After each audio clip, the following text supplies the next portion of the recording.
Evo, dragi gledatelji, dragi posjetitelji, dragi sudionici, evo nas na drugom dijelu našeg današnjeg događanja koje je vezano uz promociju ove knjige Suze u publici ili Katarza u suvremenoj autobiografskoj drami.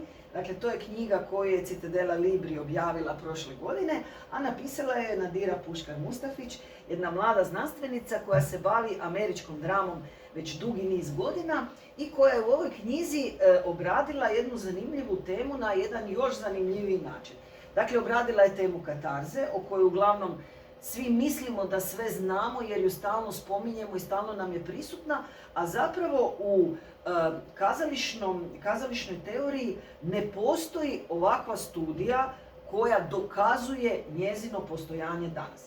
Mi se svi pozivamo na Aristotela koji je rekao da je katarza ili pročišćenje emocija koje doživimo u kazalištu, gledajući tragediju na sceni ili neku predstavu na sceni, da je to svrha tragedije, dakle svrha kazališta, to je bilo jako važno njemu, i na to se svi pozivamo. Ali nakon toga, dakle u suvremenim teatrološkim istraživanjima, mi samo spominjemo tu katarzu ili spominjemo publiku ili spominjemo nekakav odnos publike prema kazalištu. Međutim, koliko ja znam, ovo je prvo ozbiljno istraživanje koje pokušava znanstvenim metodama, interdisciplinarno, koristeći istraživanje iz psihologije, dakle iz jedne znanosti, ozbiljne, koja nije vezana uz teatrologiju nego je vlastita, dakle koristeći upravo to istraživanje dokazati postojanje katarze u suvremenoj američkoj drami.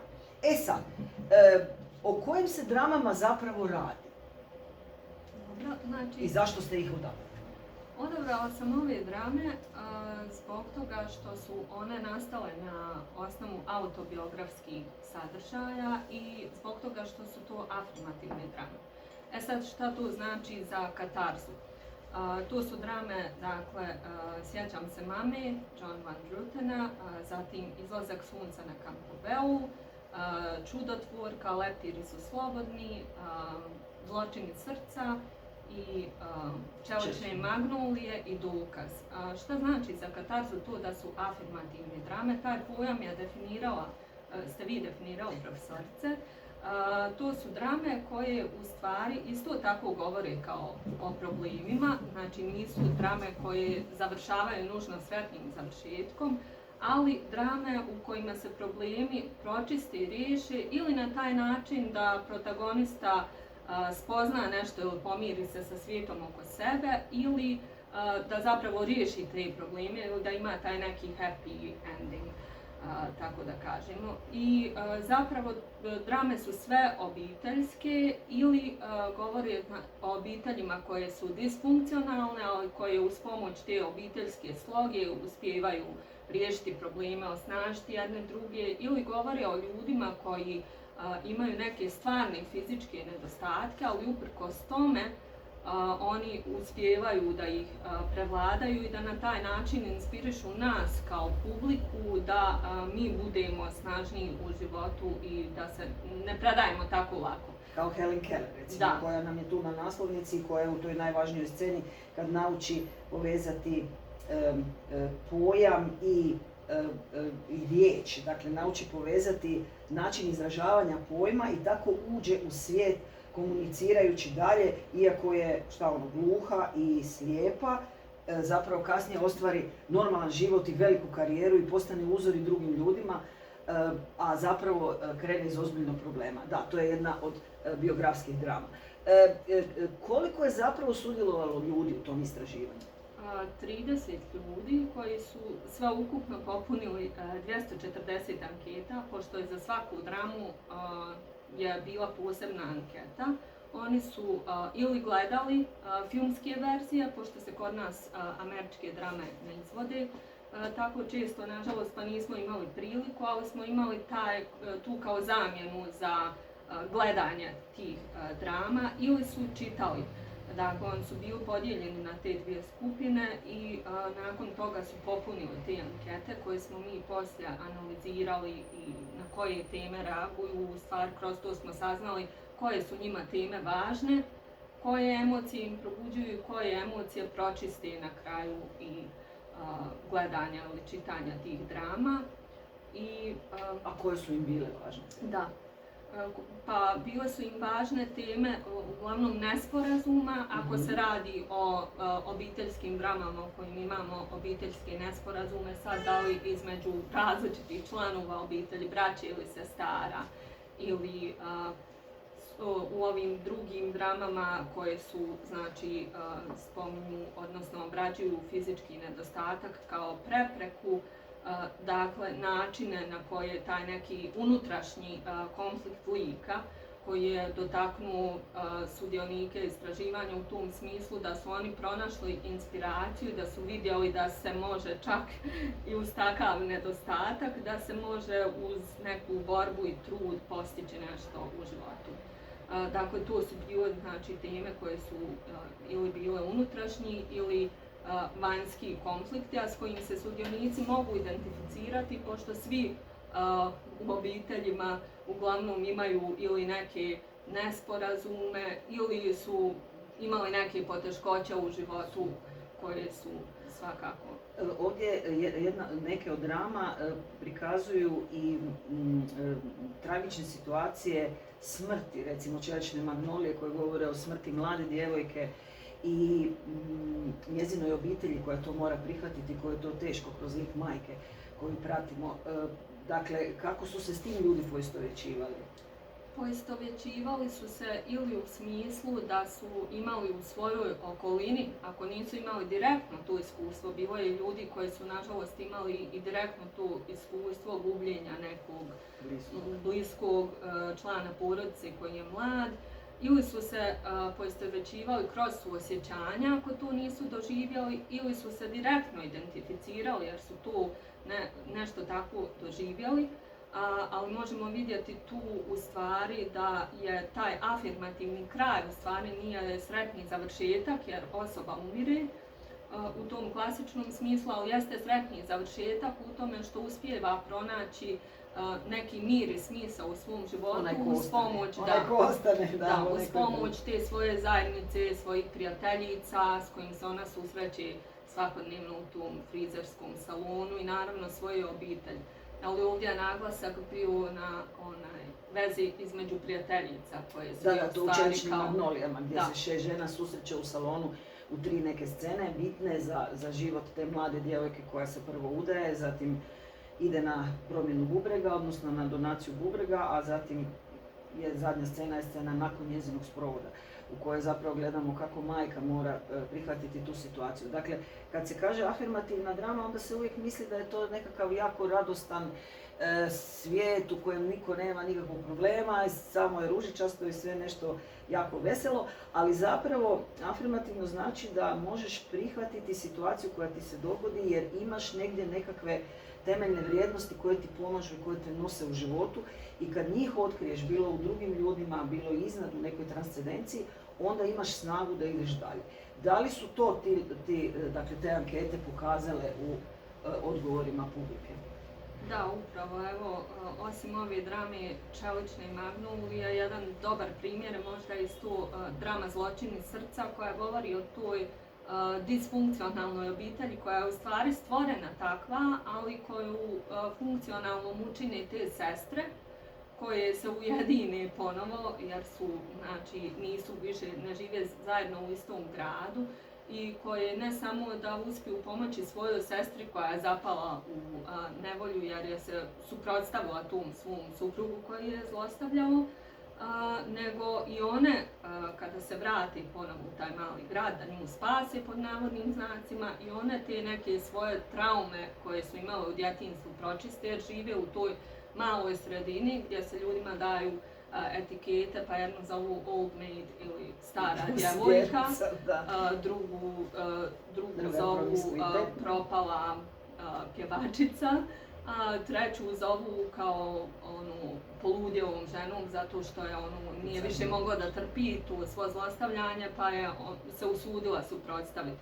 I onda se one kroz to ujedine i zapravo shvate da, iako ih ta zajednica možda ne prihvata, prihvata ih ta njihova mala mikrozajednica. I u stvari poruka je tu da je možda su ovdje stvari malo preuveličane zbog toga što je tu taj južnjački stil pisanja koji malo pretjeruje da bi neku poentu na kraju iznio. Dakle, one su se ujedinile kroz svu tu nevolju. A zapravo poruka je osnovna da je obitelj sigurna luka u kojoj se uvijek možemo vratiti šta god da učinimo. I to žensko osnaživanje u stvari kroz zajedništvo i sestara i žena. Nama suvremeni kanon evropski nudi uglavnom slike disfunkcionalne obitelji u kojoj nema izlaza, dakle u kojoj je svaka situacija, svaka veza, svaki odnos osuđena na neko nasilje ili na neki negativan odnos i nema izlaza iz toga i zapravo svaki junak se u obitelji uvijek osjeća pritisnuto, stisnuto, zgroženo i ta ga obitelj uništava. A ova američka drama, ona ima taj dio, ona to isto ima u ovoj subverzivnoj drami tipa O'Neilla, Millera, Williamsa, koji su naravno kanonski, da tako kažem, ali ona ima i ovaj drugi dio te uspješne drame koje pokazuju onako koji uspijeva pronaći sebe na ovome svijetu i koji uspijeva dobiti snagu u obitelji, dobiti snagu od drugih ljudi. Dakle, ima neke pomagače oko sebe. Ne samo one koji ga uništavaju ili koji ga ugrožavaju, nego i pomagače. I ona je zapravo puno realnija, jer tako i mi u životu imamo i odmagače i pomagače. Međutim, ona postoji samo zato, taj vrst drame koju ste vi pisali, jer je američko kazalište vezano uz profit, dakle, odnosno vezano uz publiku. I ona, dakle, američko kazalište mora pokazati nešto što se zove realna slika života. I to se jako u Americi smatra vrijednim. Pa prema tome, ako je realna slika života, onda mora imati ovu obitelj koja ne funkcionira i ovu obitelj koja funkcionira, jer takav je život. Pa ima i dobrih očeva i loših očeva. Kad gledaš evropsku dramatiku, onda ispada da nema dobrog oca, nema dobre majke, nema ni dobre djece. Tako da je to jedna druga situacija koja je onda omogućila da ostane živjeti i pisac dominantan u kazalištu, za razliku od europskog kazališta gdje je redatelj preuzeo, ali i da se može katarza doživjeti u kazalištu. Samo još jedno pitanje vezano uz istraživanje, jer mi je to zanimljivo, onda ćemo malo raširiti temu. Dakle, kad ste rekli neki su čitali drame, neki su gledali filmove. Kako je to moguće? A da je i dalje istraživanje legitimno? Moguće je zbog toga što je uloga pisca također prisutna i u tom dijelu filmskog scenarija, jer su mnogi pisci koji su napisali ove drame u stvari sudjelovali u tom procesu ili su oni napisali screenplays ili su pomagali u režiranju tih filmova u stvari. A što se dogodilo s pričom? Da li se ona promijenila ili je ostala ista? Priča se nije promijenila u tom smislu same radnje, osim što u filmu postoje mogućnosti prikazivanja nekih, na primjer, vanjskih kadrova i ono što se ne može prikazati u drami kao samoj. Dakle, film nudi više mogućnosti za više scenarija, tako da kažemo, ali priča nije apsolutno poremećena. Da, ali zapravo je odnos između likova, motivacije likova, radnja je ostala identična. Mi smo to vidjeli na Čeličnim magnolijama o kojima smo govorili u utorak. Pokazali smo scenu iz filma koja se u drami događa u salonu, ovdje se događa na groblju, ali scena je identična i scena ima iste odnose, istu emociju, sve isto izaziva, samo evo sad smještena na pogreb jer je mogla biti vani. Evo, tu nam je dakle kolega Janković koji nam je i sociolog i psiholog. Dakle, on je ovako s nekoliko šešira na glavi i puno stvari radi i puno radi i sa mladima i sa ljudima koji imaju različitu vrstu problema. On je u ovom projektu cijelom bio vrlo važan jer je bio zadužen upravo za ovaj dio interdisciplinarnosti vezan uz psihologiju, uz cijelo istraživanje i to je bio tako dobro postavio da se, što se kaže, nije moglo rušiti. Dakle, baš je bilo dobro je postavio i dobro je vodio kolegicu. Ali mene sad zanima i ovo koliko sad ti dakle susrećeš katarzu u nekom svom poslu, odnosno u životu i u ovom odnosu prema ljudima s problemima. Katarza je dio ljudske psihe. I otkad postoji čovjek, vjerojatno postoji katarza. I u vrijeme Aristotela i sada. Prema tome, to je nešto što je imanentno ljudskoj prirodi i što, kao i sve ostalo, na određeni način čovjeku pomaže. Kao razni obrambeni mehanizmi, kao otpori i tako redno. Dakle, to je nešto što je u nama i iz nas proizlazi, ali potaknuto nekim vanjskim doživljajem. U znanosti o književnosti nema metode koja bi se time bavila. Postoje metode istraživanja teksta, interpretacije i svega toga reda. Međutim, nema te metode kojom bi se to u književnoj metodologiji, i zato je kolegica jako dobro shvatila da tu treba još neke znanosti uključiti, da mi vidimo o čemu se tu zapravo radi, i onda ste vas dvije u dogovoru mene kontaktirali. Dakle, ovo istraživanje koje je kolegica napravila, naravno da bi bilo bolje da je uspio onaj plan kako je od početka kolegica imala sa mnogo više ispitanika i tako to. Međutim, uvjeti u kojima se to radilo, u kojima živimo, to silno otezanje zbog borbe sa petrificiranim teoretičarima književnosti na studiju koji nisu mogli razumjeti da se u književnosti uopće može uvoziti, da tako kažem, neke metode koje nisu imanentne književnosti i teorije književnosti njenim metodama. To je sve jako zakompliciralo situaciju i na kraju su tih 30 ispitanika. To je prihvatljiv broj za znanstveno istraživanje, tu nema nikakvih dvojbi, pogotovo što se išlo i na kvalitativni dio istraživanja. Da je samo ostalo na kvantitativno, to bi bilo malo onako da teže prihvatiti od čistunaca psihometrijskih i statističkih. Međutim, ovo je učinilo da to istraživanje postane zaista legitimno i to je istraživanje koje je, ja bih rekao, onaj kamen međaš koji označava početak neke nove priče u književnosti, u istraživanju književnosti u životu, ne književnosti na papiru, nego književnosti u životu. Posebno, naravno, drame. I zbog toga je to istraživanje zaista sjajno. Ja sam sad sretan što sam mogao tu nešto malo pripomoći oko cijele te priče metodološke.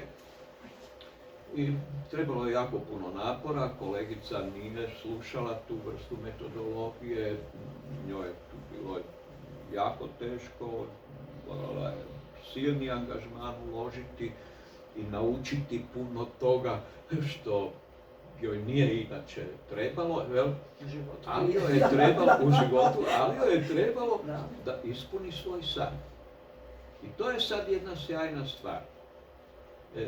Onaj koji ima san, on će, bude li dovoljno snažan, ovako kao naša kolegica, on će ga ispuniti.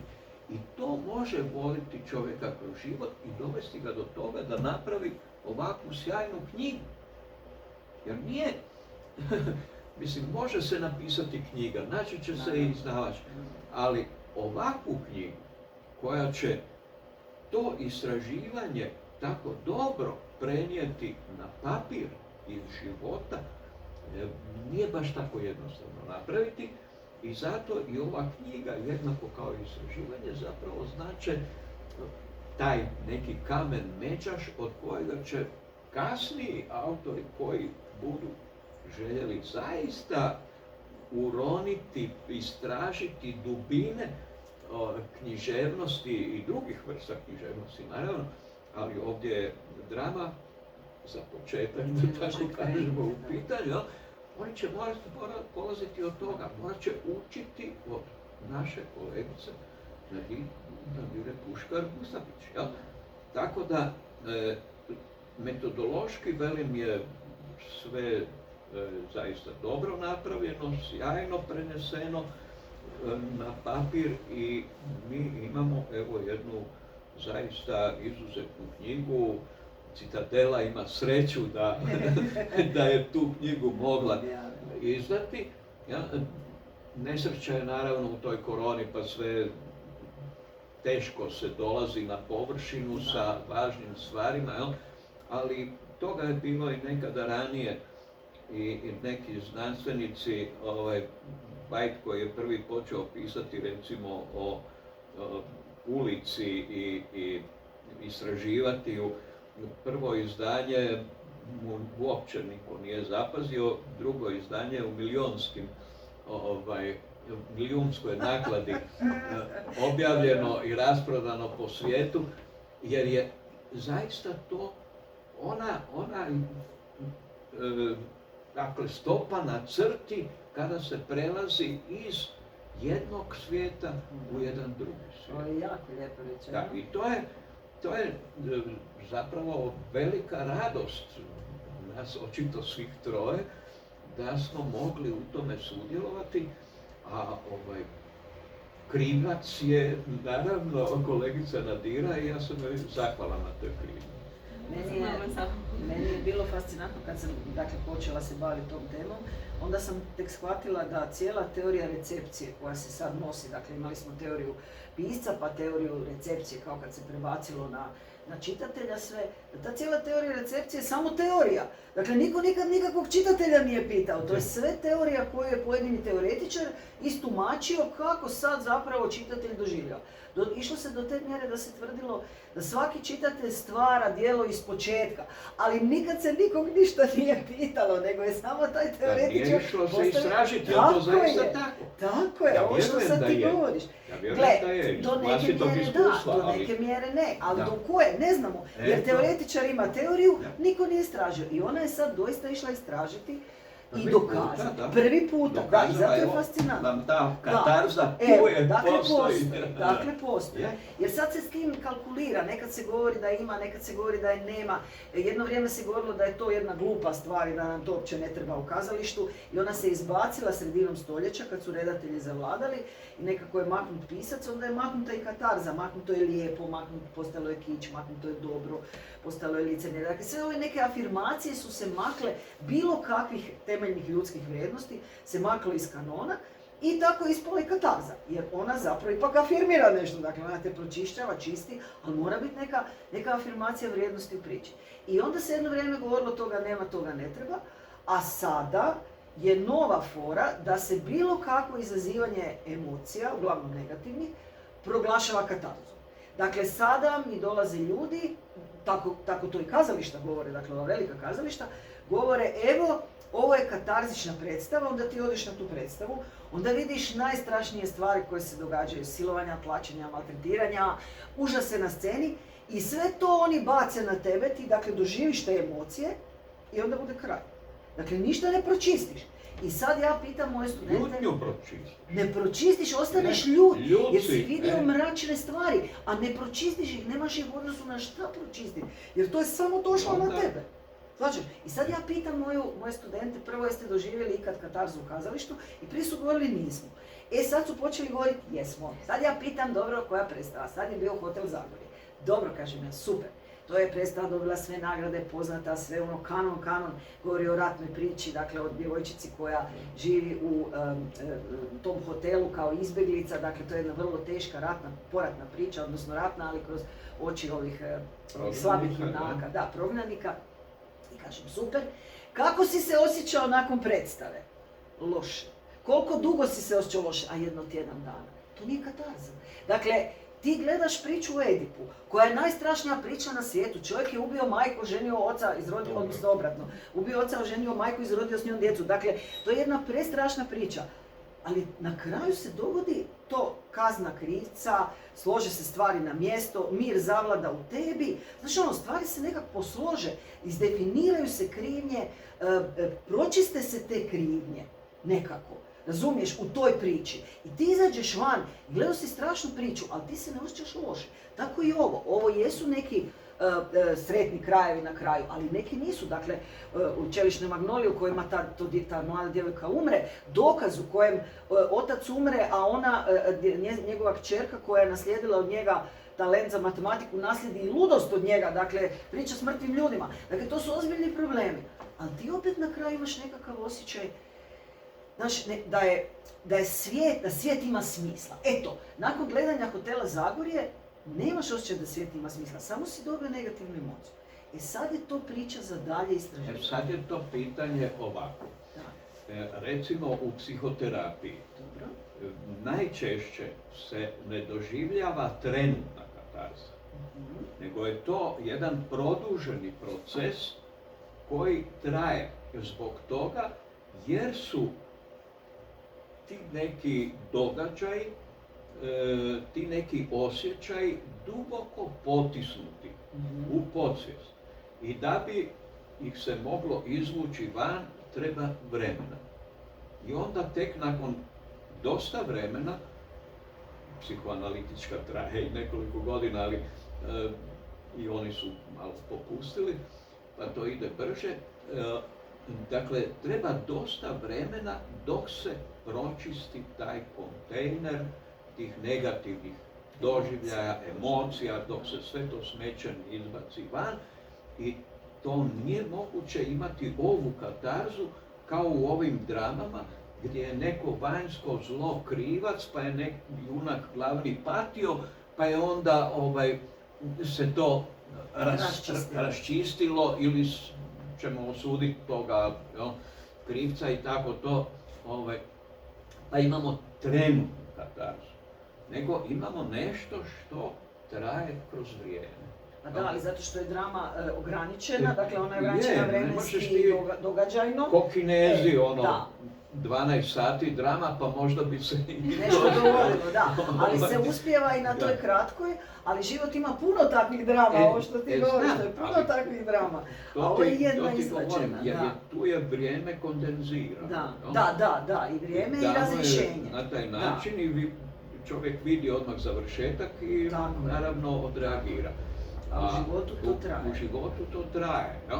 Ali i u psihologiji je to isto pročišćenje emocija, jel tako? Dakle, isto je značenje termina. Da, pražnjenje negativnih emocija. Od Breuera, učitelja Freudovog, koji je to radio hipnozom. On je hipnozom počeo to raditi, pa je onda njegov učenik naučio, pa je onda to Freud dalje radio, pa su pisali knjige i svašta.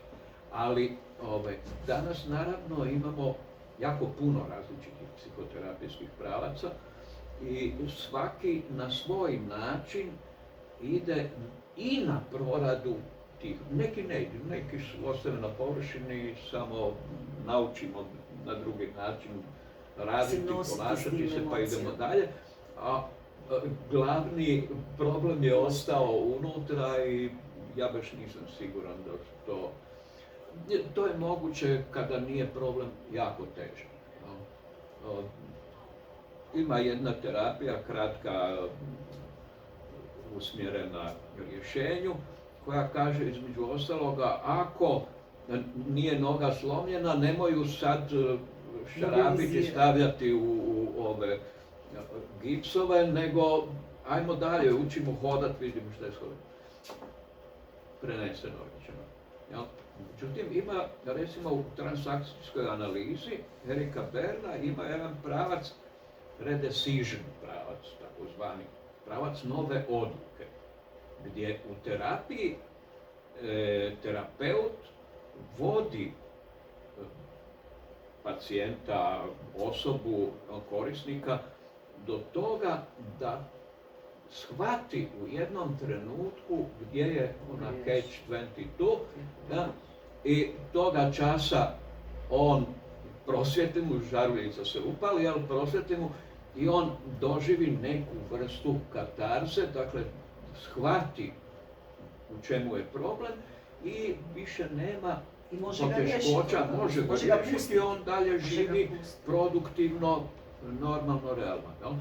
Tako da ima različitih pristupa terapije. terapiji i različitih oblika i izvlačenja te katarze, stvaranja katarze, izbacivanja tog smeća iz nas, ali u svakom slučaju je potrebno nakon niza traumatskih doživljaja i tu je recimo problem sa ovim našim braniteljima koji nakon 10 godina odjednom upadnu u epizodu PTSD-a.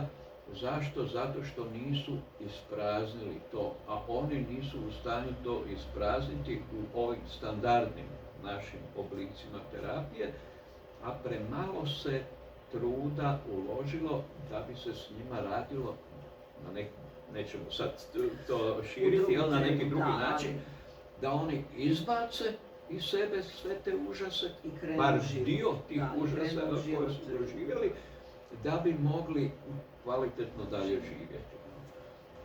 Svi naši likovi zapravo žele, i mi svi ljudi želimo biti sretni. Dakle, mi želimo biti sretni na ovoj zemlji, odnosno dok smo živi, i to je nekakva osnovna motivacija svih likova u svim dramama koje sam pročitala i svim romanima zapravo, samo neko uspije, neko ne uspije. Ali ovo me još zanima sa tom psihologijom, kako ona tumači u odnosu na šta se pročišćavaju te emocije? Jer recimo ako, dakle, imamo neke negativne emocije u nama, kako mi ih možemo pročistiti? Ovo što se kaže, otpustiti. Trebamo ih izbaciti, trebamo isprazniti te kontejnere koji su osvijestiti ih obično i pustiti u podsvijesti. Negdje u podsvijest guramo sve te doživljaje koje ne želimo si vraćati, sjećati ih se uopće i tako to. I vjerojatno si sama primijetila da nekih događaja neko priča, a ti se onda tek počinješ sjećati, pa stvarno je to bilo. Jel? Ja sam ko Gabi Novak, ja pamtim samo sretne dane, ja sve popisujem. Obrambeni mehanizmi. Postoje obrambeni mehanizmi koji to ili razrješavaju, kao sublimacija, humor, ili ih potiskuju, negacija, ne znam, intelektualiziranje, racionalizacija i tako to. Oni to potiskuju i to negdje u podsvijesti leži materijalno. Ovoga časa još nisu iz neuroznanosti uspjeli otkriti gdje je taj kontejner. Mada puno toga su u zadnjih 20 godina neuroznanost je fantastične stvari otkrila. I ja se sve nadam da će kroz neko vrijeme, naravno otkrivanjem novih metoda, istraživanja mozga, da će se doći negdje do toga gdje se kolekcioniraju posebno ti doživljaji kojih se ne želimo sjećati, koji su opasni za nas i zato su ih potisnuti. I da će se onda to, ali ne znam da li će se moći više napraviti nego i sada, kroz psihoterapiju, kroz razgovor sa čovjekom, kroz različite, recimo, art terapija. Fantastične stvari omogućava. Nevjerojatne. Ja sam radio sad, recimo, tom djecom, baš u bosanskoj srednjoj školi, imali smo za njih poseban program pomoći i za njih i za profesore. Jedan mali je, kad bi radili sa glinom ili glinamolom, uvijek je pravio bombu. I uvijek će on bombu. I eksplodirat će, to je na taj način verbalizirao. I zadnji susret, ja sam bio savljen, daj da ga pomaknemo za milimetar, ali ne, on je bio strašno prepun tog užasa koji je doživio. I on na zadnjem susretu napravi od onoga, ne glinamola, nego ovog u boji plastelina, napravi cvijet i dade ga jednoj curi u grupi. Dakle, to je bilo ako ništa drugo nismo napravili, ovo je mogu se ja samo nadovezati, dok sam ovo istraživala, isto sam se ovdje prijavila baš u Zagreb, sudjelovala na jednom seminaru psihodrami. I tu je isto fantastičan način da se pročiste te emocije u kombinaciji psihologije i drame, jer radionice vodi gospođa koja je psihoterapeutica, Aleksandra Meduljević. I zapravo sudionici tu koji žele da pročiste neke svoje ili suoče se s nekim problemima, oni ispričaju svoju priču i onda glumci odigraju tu njihovu priču i daju im mogućnost da oni daju drugačije završetke ili drugačiju reakciju, kako bi oni reagovali drugačije da su imali priliku. I na neki način oni ono što nisu možda tada uradili, urade. Redefiniraju, Da, mogu redefinirati redefiniraju. stvari, Da. a i mogu vidjeti s odmakom I stvari. psihodrama, i sociodrama, i ples, glazba, pa i Hipokrat još Da. tih godina govorio da je umjetnost lijek. Glazba pomaže da stvari stavimo na mjesto, da se napravi neki red, matematički gotovo red. Hipokrat. Sad se opet vraćamo na taj smisao života. Dakle, ako to djelo nema nikakav okvir koji nosi smisao, onda mi se nemamo za šta uhvatiti, onda ne možemo napraviti red. Dakle, ako se samo prikazuje isječak života koji nije u okviru, toga nema. Naime, baš proučavajući sad katarzu u ovih zadnjih 10 godina, vratila sam se na osnovni termin i osnovno značenje riječi. Mi smo svi u teatrologiji stalno govorili, joj, pa Aristotel je rekao katarza, ali onda to nije objasnio. I sad kako nije objasnio? Mislim, pa to je ipak jedan važan termin, znaš. I još je rekao Zdeslav Dukat da je Aristotel spomenuo u jednom trenutku da je Orest izvršio katarzu na žrtveniku kad je išao žrtvovati jer je ubio majku pa da kao očisti grijehe. I još je rekao Zdeslav Dukat, pa kao evo, neobično da je on to spomenuo u tom kontekstu žrtvovanja kad je to kao kazališni termin. A zapravo osnovno značenje riječi katarza je čin koji se čini bogovima na zadovoljštinu zbog nečega, tako je, priloženje žrtve, čin kao otpuštenja grijeha koje si učinio prema bogovima, dakle čin iskupljenja grijeha prema bogovima koji radiš nekakvu žrtvu ili nekakav javni čin kojim priznaješ šta si napravio, nešto žrtvuješ i tako očistiš sebe i očistiš se u odnosu na Boga i u odnosu na ljude. I dakle, taj termin katarza ima izrazito religiozni kontekst. Zato Orest čini katarzu na žrtveniku. Znači, a mi smo taj religiozni kontekst potpuno makli i mi samo tumačimo to kao eto pročišćenje emocija, da je to pitanje jezika i kazalište. razumijevanja starog grčkog, dosta stvari se u zadnje vrijeme, koliko ja vidim, mijenja upravo zbog toga. Na novi način se interpretiraju, ovog časa mi ne pada na pamet, ali baš neki dan sam nešto čitao o tome, na novi način se interpretiraju neka događaj, mišljenja, stavovi i onda ispada da je to u stvari nešto drugo.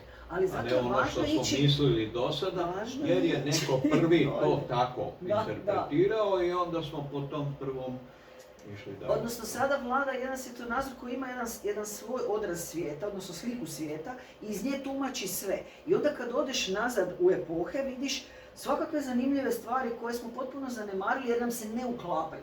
Naime, ta činjenica da je katarza religiozni termin je važna jer onda kad je Platon je ovako govorio, Sokrat uopće nije volio kazalište, smatrao je da ga treba zabraniti. Nije uopće umjetnost, ovo je sve bilo bez veze. A Platon je volio samo himne i ove kao neke uzvišene stvari, a nije volio kazalište jer je tvrdio da uznemiruje osjećaje. A da čovjek u antici je trebao imati stabilne osjećaje, trebao imati kontrolu nad osjećajima, trebao imati harmoniju. Harmonija je bila njihova vrijednost. I onda je Platon govorio ne, kazalište nije dobro, uznemiruje osjećaje, uz to daje ti negativan primjer. Jer ti sad tamo vidiš neku kukavicu ili nekakvu gubojicu i to može utjecati na tebe da i ti to radiš. Dakle, to nije dobro. I onda je Aristotel se upravo oko kazališta posvadio s njim, jer je Aristotel bio njegov učenik, kao što je Platon bio Sokratov učenik, i onda Aristotel rekao da, kazalište uznemiruje emocije, ali ih pročišćava. I to je svrha kazališta. Ali je uzeo taj termin katarza. Dakle, ne pročišćenje bilo kakvo, nego upravo ovo vezano uz transcendenciju. I onda se time pročišćava pojedinac, ali se pročišćava gledalište, pročišćava se društvo, ali mora imati jedan transcendentni okvir svrhe svijeta, smisla svijeta. Jer ako je katarza pročišćenje emocija koje ti izazove gledanje predstave, recimo, onda ti imaš izvor tih emocija, to su glumci i radnja. I onda si ti kao publika recipijent toga. I kamo ćeš sad to pročistiti? Kamo ćeš pustiti? Ne možeš njima vratiti, jer oni svoju priču pričaju, oni stalno tebi izazivaju nove emocije. Ali kome, kako ćeš otpustiti? Šta, onda odeš pa pričaš sa prijateljem poslije predstave? Ne, mora postojati taj jedan viši okvir koji nosi smisao svijeta i ti de facto gore puštaš u taj okvir. I onda u tom okviru to negativno što se dogodilo, to mračno što se dogodilo, to ružno što se dogodilo, ima nekakvo mjesto i ne ruši ovaj smisao svijeta. I to je problem suvremenih drama. Što one nemaju taj okvir, nego samo to mračno i nemaju nikakvu afirmaciju, apsolutno nikakve vrijednosti. I to je nešto što nam fali i zašto publika bježi. I jako je zanimljivo da ta katarza kao kazališna, dakle kao efekt kazališta, kao svrha kazališta, postoji u antici i postoji cijelo vrijeme vladavine kršćanskog svjetonazora, dok je dakle postojao transcendentni okvir svijeta. U trenutku kad je zavladao ovaj sekularistički svjetonazor, maknuo transcendenciju, pa sad moramo pronaći točku gdje su nam nesretni doživljaji, a oni su u duši, ali smo dušu izbacili jer je duša dio transcendencije i ne možemo je dokazati i nju ne priznajemo, a zapravo masa stvari se kupi u duši. E kako smo izbacili dušu, izbacili transcendenciju, nema ni katarze. Jer ona, kako ćeš ga pročistiti? Čuj, ali postoje i drugi sustavi Dobro. vrijednosti koji su pandan katoličkom, kršćanskom, islamskom, svejedno kojem sada, ja? I ljudi u njih, u taj sustav vjeruju. Da. I oni jednako tako dožive pročišćenje prema mjerilima tog svog sustava. Točno. Ja? Značilo bi da psihopati uopće ne dožive katarzu, jer oni nemaju sustava vrijednosti. Točno. Ali njima katarza ni ne treba. A je, zato su psihopati, pa ne odu pobio nekoga. Prema tome, lako za njih. Da. Teško nama. Psihopat, oni se postavljaju kao likovi u tom novom okviru za koji se traži neko opravdanje. I ja se ne mogu jednostavno pomiriti s tim, a ove pozitivne emocije, one se podcjenjuju kao nešto čega se trebamo stidjeti. Da. Mi se sad stidimo ako gledamo neki film i koji nas dotakne i sad ne bi trebalo da plačemo ako nas je to dotaknulo jer to nije intelektualno. Da. Psihopati je jedini sustav vrijednosti vlastito dobro. Aha, odlično. Jedino vlastito dobro. I njegov skript životni je oni su svi iznadprosječno inteligentni, nema bedastog psihopate, takav ne postoji, i vrlo su šarmantni, zavodljivi i njegov je taj skript ovako, ja ću vas zabavljati, sjajno ćete se svi osjećati, a onda ćete raditi ono što ja hoću. I zato jer on mora zadovoljiti svoje potrebe. I to je jedini, ali dobro, oni su nam manje važni. Važno nam je to da uz sustave vrijednosti vezane uz određene konfesije postoje i sustavi vrijednosti koji jednako tako prihvaćaju i one opće vrijednosti, standardne vrijednosti. Postoje ljudi koji nisu vjernici, ali se drže tog sustava i žive kvalitetan život i časni su i uspješni. Dobri ljudi što se kaže, apsolutno.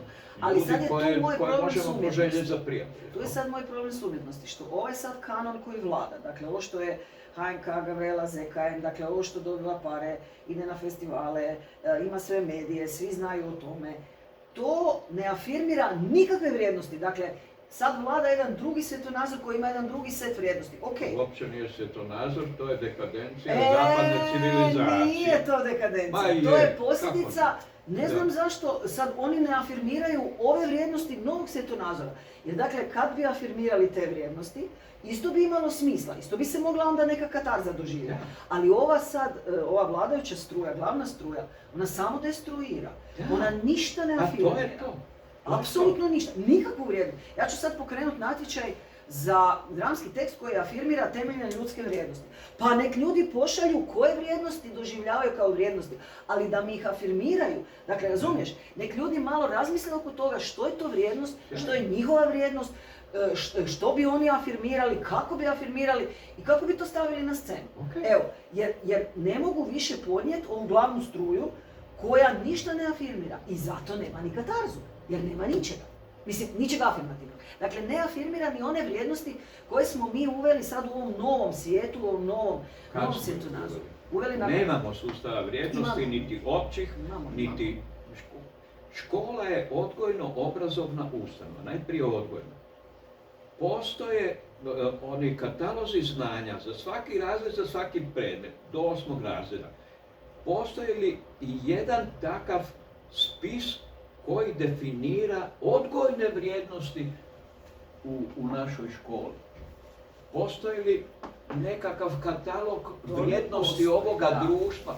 To ne postoji, ali kroz znanje, ali kroz znanje koje dobivamo, mi stvaramo sliku svijeta. Svačaš, dakle to dobivamo. A svako ima drugu sliku. A nema baš.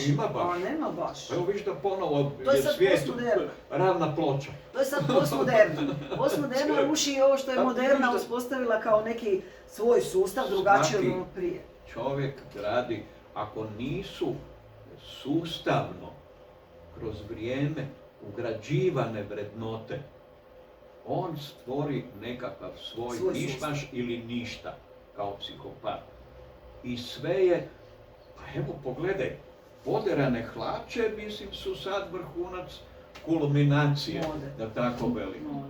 Tetoviranje, što je nekada bio jedan od 3 glavna znaka za davanje dijagnoze psihopatije, je sada glavna fora, već dugo vremena. A i bio je simbol ropstva.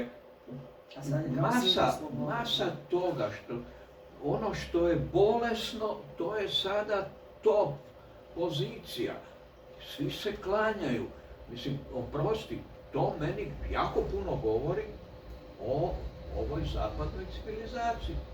Našoj evropskoj, koja je odbacila i sustav vrijednosti i dramu koja će govoriti o nečemu na kvalitetan način, gdje ćemo naći izlaz iz naših krivih ulica, slijepih, nego sad sve treba popljuvati, sve je grozno. S kim god krene čovjek pričati, samo gadosti govori, niko ništa normalno, ništa pozitivno. Pa to je očiti znak da smo negdje kompletno u dekadenciji. Sad je pitanje samo kako iz nje izaći. Da li ovakvim nastojanjima sjajnih pojedinaca koji će, recimo, takav natječaj raspisati, pa će probat malo pobuditi knjiga koje će napisati slični ljudi, samo što naš narod ne voli čitati, pa onda uzelo Pa ne voli čitati zato što je u literaturi ista priča koja je u drami, dakle u ovoj prozi. Ovaj Raimund Coupereu kojeg sam ja objavila, njegove 3 drame, je 1943. objavio svoj drugi roman u 16.000 primjeraka. 1943. u Hrvatskoj, kad je bio Drugi svjetski rat, publika su bili samo Hrvatska, dakle nije bila Jugoslavija. Nisu bili Njemci jer je bilo na hrvatskom. On je bio nepoznata osoba, mladi Dominikanac koji jedva preživio tuberkulozu, dakle nije bio ni moćan, ni poznat, ni ništa. Bio je pisac, drugi roman, 16.000 primjeraka. Ja sad objavljam po 1000 primjeraka, recimo, nekih izdanja, svi mi govore da sam luda, ne da sam sretna, nego da sam luda, jer ću propasti, jer šta je meni 1000 primjeraka? Ja govorim, gledaj, ali čovjek je objavio drugi roman, nepoznato ime u 16.000 primjeraka, šta to znači? Dakle, u to vrijeme, 1943. kad je Europa bila umorna, kad je već su ljudi bili siromašni od rata, kad je bilo manje pismenih, dakle mi smo sad kao jako pismeni, znači da je taj roman govorio ljudima nešto što im je značilo i htjeli su pročitati. Ja tvrdim da ovo što ljudi ne čitaju danas nije u ljudima. Pa koja propaganda? On je bio nepoznata osoba. Kako nije? On je bio nepoznat. U tih nekoliko godina je toliko knjiga tiskanih. A i prije, u prije- i prije. tim godinama.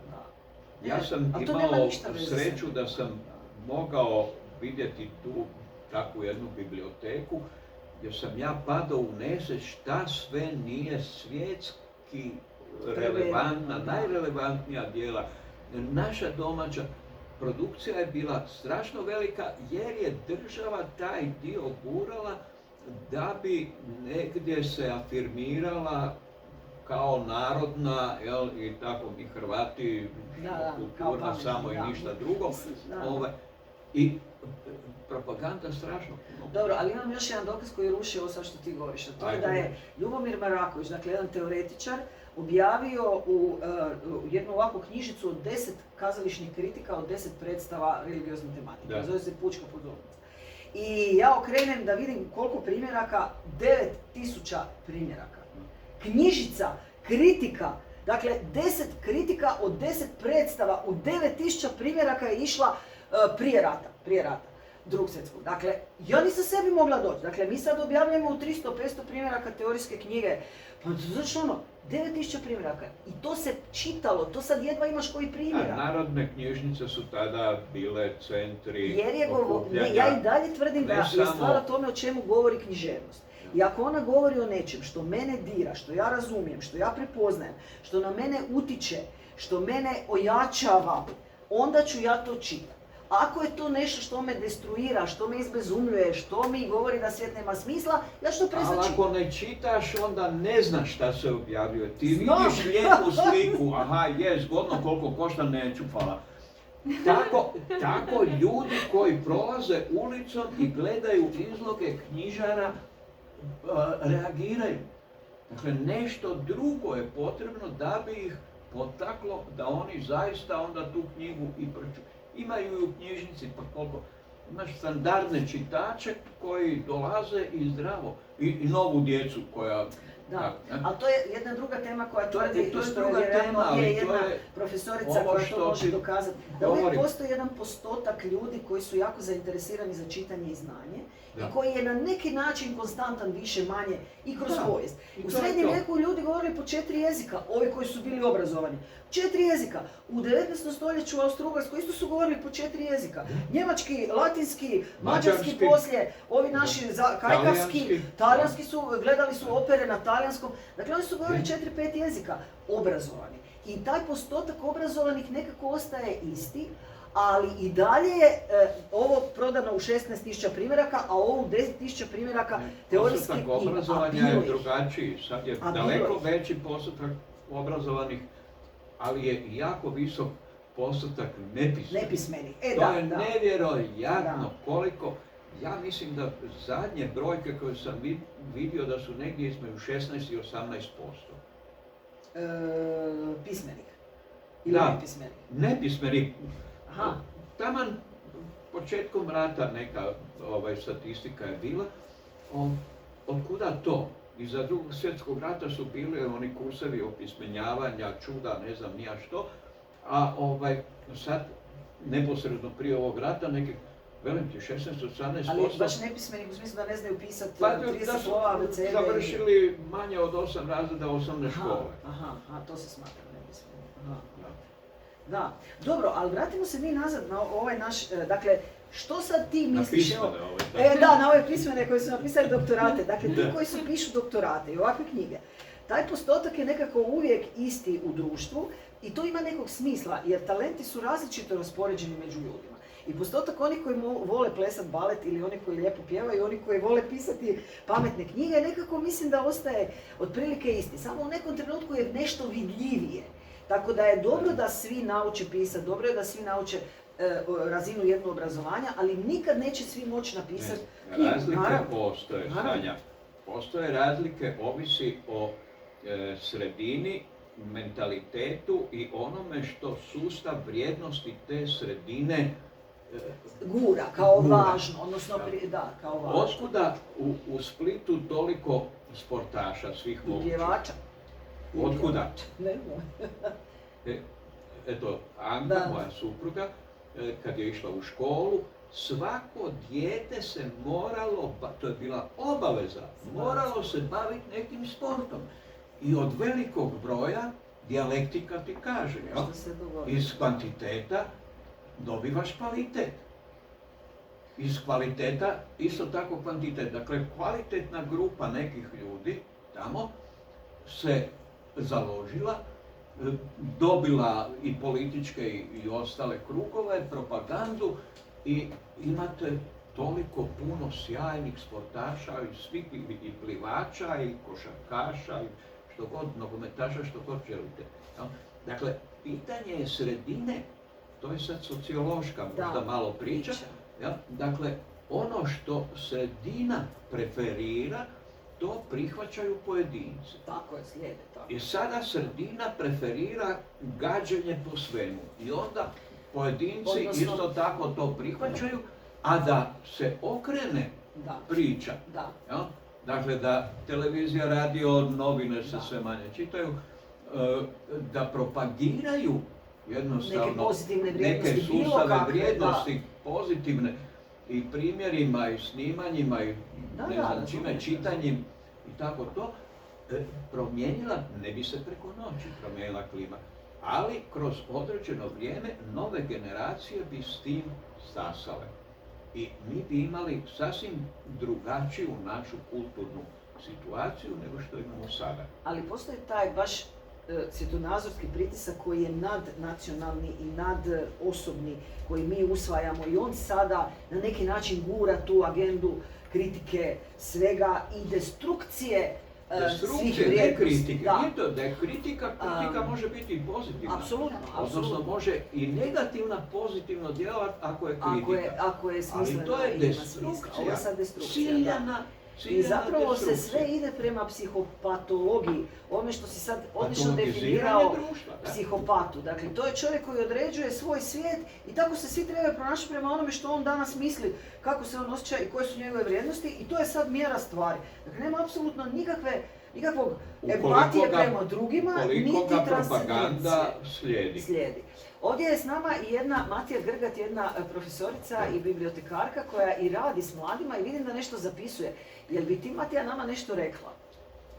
Sad je nešto htjela Matija reći, sad ću ja Matiju prozvati, a onda ćemo se vratiti na katarzu i na ove istraživanja, jer nas dvije dalje istražujemo katarzu u dramama, pa ćemo se i na to vratiti. Evo, dakle, s nama je sad tu u publici i Matija Grgat koja je profesorica i bibliotekarka i koja puno radi i sa književnošću i sa djecom, dakle srednjoškolcima, a i napisala jednu zanimljivu knjigu Duhovnost i književnost, odnosno govorila upravo o toj transcendenciji u ovoj kanonskoj književnosti europske kulture. Pa vidim da nešto zapisuje, pa Matija, šta bi nam ti sad dodala? Ja sam ovako zapisala neke stvari koje ste izrekli ovdje, gospodin Janković pogotovo, s kojima bi se složila i htjela bi još neke smjernice vezano za to, odnosno ukazati na nešto. Kao prvo, kad ste rekli da je teoretičarima književnosti bilo zazorno pomalo, da netko iz neke druge struke ulazi u njihovo područje, ja mogu reći da je i danas vezano sa odgojem, što ste postavili pitanje odgoja u školama, a književnost je odgojni predmet uvijek bila. I književnost sama po sebi ima odgojnu ulogu. Sjetimo se priča, bajka i tako dalje. Na tome su ljudi stasali, jer je to nešto što nas uvlači, čim se mi poistovjećujemo i jednostavno prihvaćamo, naša intuicija, naše srce osjeća što je istina. I onda tako to spoznajemo, to se u nama slaže. Danas je to potpuno zapostavljeno, formaliziran je pristup književnosti, to je čista forma, gdje teoretičari zapravo imaju najviše ulogu, odnosno grijeha, što se toga tiče. I mislim da uopće književnost koja govori o čovjeku, o čovjekovoj naravi, o tome najdublje u nama, temeljna riječ književnosti je duša. Ako uzmete pa pogledate malo u PDF, recimo, zgodno je tražiti, ja sam malo istraživala književna djela, koliko se puta spominje duša. Znači, 190 puta se u Ilijadi, 150 u Odiseji. Nema djela gdje nije riječ o ljudskoj duši, jer je riječ o čovjekovom unutarnjem iskustvu i iskustvu koje određuje njegove odnose s ljudima i njegovu sudbinu zapravo, iako to ne izgleda tako u prvima. Edgar Allan Poe u Crnom mačku, noveli na 7 stranica, 8 puta spominje riječ dušu. I sad odmah da se nadovežem na ovo, da isto tako, kao što bi književnost trebalo interdisciplinarno promatrati i proučavati, jer je čovjek kompleksno biće, tako isto i psihologija, psihoterapija bi mogla učiti iz književnosti neke stvari. Pa onda, evo, recimo Edgar Allan Poe, vi ste spomenuli psihopatologiju, on, Baudelaire, još neki drugi, Dostojevski, Zločin i kazna. On toliko razlaže, tako je, ali to su ljudi koji su nam pokazali zapravo funkcioniranje naše psihe, naše duše i kako to zlo, odakle je to zlo. Edgar Allan Poe, koji baš takve stanja, poremećenosti pokazuje, on kaže da smo zbog oholosti svoga razuma previdjeli duh nastranosti koji on opisuje u tim svojim novelama i kaže čisto iz jednog racionalističkog pristupa, znači nepoznavanja, odnosno i biblijskog stajališta i kabale i tako dalje, znači jedna duhovna dimenzija je isključena. Bez te ne možemo razumjeti ni svijet ni čovjeka. I sad, nevezano kojoj konfesiji čovjek pripada, svatko od nas ima nutrinu, svatko od nas ima savjest i svatko od nas ima tu intuiciju da zna što je dobro, što nije dobro. Ali mi to možemo zapostaviti. Mislim, može doći do devijacija čak i u djetinjstvu, pa da čovjek totalno zaluta i da pogubi se u tome. I književna djela nam pokazuju kako čovjek odlazi zapravo od toga. Evo, Hamleta ćemo malo u utorak komentirati. Znači, meni je bilo katastrofalno čuti da su neka djeca, kad sam ih pitala kakvu pouku su izvukli iz Hamleta, rekli da se treba osvetiti, recimo, za ubojstvo oca ili nekog bližnjeg i oni su to tako doživjeli. Znači, potpuno krivo. E sad, povezano sa pismenosti, pojmom pismenosti, znači, možemo mi biti pismeni, znati čitati, ali mi ne razumijemo, ako ne razumijemo, možemo mi čitati, jako puno čitati, ali razumijemo li mi to što čitamo u ispravnom značenju? O tome se radi. Da, tu je škola koja treba omogućiti da čovjek nauči čitati, naravno, ali ono što ste rekli, djeca uopće ne čitaju u školi, nego pronalaze sažetke, pišu u svoje lektire, u bilježnice i to je sve što oni znaju o nekom književnom djelu. Što je katastrofa i nije uopće cilj toga. Dakle, naši profesori u osnovnoj školi, pa i u srednjoj, koji predaju hrvatski jezik, sasvim krive stvari rade. Totalno krive, ali ovo nam nije sad, slična je stvar sa umjetnošću uopće. Kao što Hipokrat reče, sve umjetnosti vijeća. Trebale bi. Broj sati predmeta koji je posvećen umjetnosti u osnovnoj školi je sveden u 5. do 8. razred na 1 sat tjedno. 1 sat tjedno brojevima i slovima. Mislim, katastrofa iz proučavanja umjetnosti, bavljenja umjetnošću. Djeca mogu puno ovoga što je onda bude tu unutra i bude taj okvir o kojemu ti govoriš, toga nema. Nema ni ploče, a kamoli slova na toj ploči. I to je strašno. Je, ali to je u skladu s ovim što je Sanja rekla, zapravo, i onim što ste vi rekli, da nema danas svjetonazora i da nema odgojno definiranih zapravo odgojnih zadataka, vrijednosti i tako dalje. Ali to je namjerno napravljeno. Zato što je borba svjetonazora i vrijednosti trenutno i dok traje borba, to je tako. Međutim, kamo idemo zapravo, koji svjetonazori se bore protiv kojih, to je jasno vidljivo i to je Sanja dobro rekla. Priča kreće, oprostite što skrećemo, od kapitala. Tako. Imati, a ne biti. To šljivi biti. Važno je imati puni džepovi, kupit ću te za, ne znam, neš me kupiti, ali sve ove druge hoćeš. Je, 1914. Matoš u noveli Camusa upravo o tome razgovara. Umjetnost je nekad trebala ljepotu prenijeti, ali ne, novac se uključio i to je marketing recimo. Pa sjećamo se kad bio Harry Potter izlazio, u ponoć su ljudi čekaju redovno, znači može se i potaknuti na čitanje, samo problem što se daje. I kapetana Horacija Hornblowera. Mislim, to bi sad Da, to bi mogli sad biti u nevezanom razgovoru dalje, da, ali Sanja ima htjela bih vratiti nazad na katarzu, ali samo kad smo već spomenuli da ovo umjetnost treba liječiti i umjetnost treba... Liječi, ne da treba nego.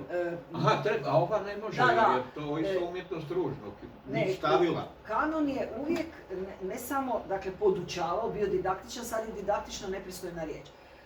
Kanonska djela su u jednom društvu uvijek ne samo podučavala ljude, nego prikazivala svijet kakav je i učila ljude kakav je svijet. Umjetnost je zapravo stvarala sliku svijeta. Dakle, ona slika svijeta u antici ima jednu priču, onda dolazi ova kršćanska ima drugu priču, onda dolazi ova sekularistička ima treću priču. I ta slika svijeta koja vlada u jednom trenutku se reflektira u kanonu. I zato je takva bitka i oko kanona i oko kurikuluma. Šta će se učiti u školi i šta će biti u HNK na repertoaru. Jer to što je glavna struja, to odražava ne samo vladajući svjetonazor, nego stvara sliku svijeta. I to je moj problem danas. Money makes the world go round. Nije istina. Je. Kakva money? Pa ovo kazalište ne može ništa zaraditi. Oplođivanje kapitala je ali nema kapitala u kazalištu u Hrvatskoj, a ni u Europi. Ima novaca koje daje država, ali nema zarade. Dakle, glavna struja kazališta ne može ništa zaraditi. Ja znam o tome. A bome ni likovna umjetnost suvremena isto je tako. A i glazba suvremena isto je tako. Zašto ljudi ne idu u kazalište? Ti kažeš zbog takvih i takvih sadržaja. A postoji i druga teorija da idu zato što imaju ekran doma i lijeni su maknuti se iz svoje kuće, tu im je klopa, cuga, ne znam, i gledaju ekran. I šta bi sad išli tamo oblačit se, ne znam, kupati ili nokte rezati, još ne daj Bože, i takve stvari, ne, sjede doma. Jako puno ljudi na taj način živi. Zašto? Zato što nije stvorena kod njih navika odlaženja u kazalište. Niti se nekom propagandom, kakvom takvom, ljude poziva da oni dođu u kazalište. Ima i propagande, ima i navike. Sjećaš se svoje mladosti, postojala je kako se zvala, muzička omladina, postoje svašta. I tu se mlade vuklo. Profesorice su vodile u kazalište, sad više ne znaju šta bi vodili. Ja sam pitala svoje studente, na primjer, sad kad predajem američku dramu, pitala sam ih da li idete u pozorište, pošto predajem na internacionalnom univerzitetu, pa ima različitih predavanja s engleskog. Da li idete i zašto, ako idete, zašto ne idete? Javio se jedan student i kaže ja ne idem u pozorište. Zašto? Zato što sam odšao tamo i gađali su me nekim blatom. Ne želim da idem u takvo pozorište jer me tu ne zanima. Dakle, kad se oni i odluče da dođu negdje gdje dožive nešto takvo i vide da tu ili nema smisla jer im se ne sviđa, neće tu da trpe ili jednostavno nisu imali prilike da vide dobre predstave koje će im podstaknuti da dođu ponovo u pozorište. Znači oni se automatski razočaraju, naravno da će radije otići u kino jer u kinu ipak na tim filmovima imaju neke priče koje imaju smisla. Pa ja sam prestala ići u kazalište, koja sam ovisnik o kazalištu, jer više ne mogu gledati još jednu disfunkcionalnu obitelj. Gledaj, Sanja, jedan primjer. Jedna od mojih studentica koja je puno sa mnom radila prevencije svuda naokolo sa djecom, kad je bosanska osnovna srednja škola bila, sino tamo. I sad ćemo mi ove klince iz osnovne voditi u kazalište, lutaka. I ja se s njom dogovaram. I nađemo se pred kazalištem lutaka u toliko i toliko sati, učitelji ovdje će povesti one, mi ćemo povesti one. Rođena u Zagrebu. A gdje je kazalište lutaka? Pardon, ako mi imamo takvu situaciju, takve roditelje, koji na taj način odgajaju svoju djecu, kako će takvo jedno šta si ti zadnje stvorenje gledao u ići kazalištu? i još ga tamo neka blatom gađaju, a onda gotovo. Evo, u kazalištu Otaka su jako ružne lutke u zadnje Može vrijeme. samo htjeti da postane glumac da Da. gađa blatom, E, jer je to da. u E, suštini. Dakle, cijela ova priča ima jedan problem, a taj je kako naći drugačije stvari koje su izbačene iz kanona, i ja odgovorno tvrdim da su ozbiljno izbačene iz kanona, planski i namjerno, jer ih sad ja pronalazim čitajući ovu građansku dramu koja se smatra nevrijednom, a nije nevrijedna, čitajući ove duhovne tekstove koji se smatraju nevrijednima, a nisu nevrijedni. Kako sada te tekstove prvo pronaći, a onda kako ih uopće pokazati nekome i kako do nekoga doći.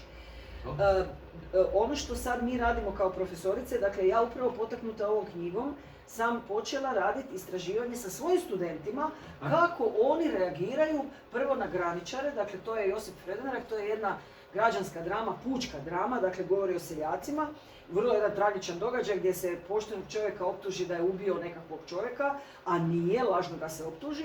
I budući da je to vojna krajina, onda ga oficir osudi, to je prijeki sud, to je odmah, znači dovedu te i osude i streljaju te u isti dan. Jer je prijeki sud, jer je vojna krajina. Međutim, njega pomiluje u zadnji trenutak jer dolazi cijelo selo moliti za njega, jer da je to pošten čovjek, dobar čovjek, ali on poludi.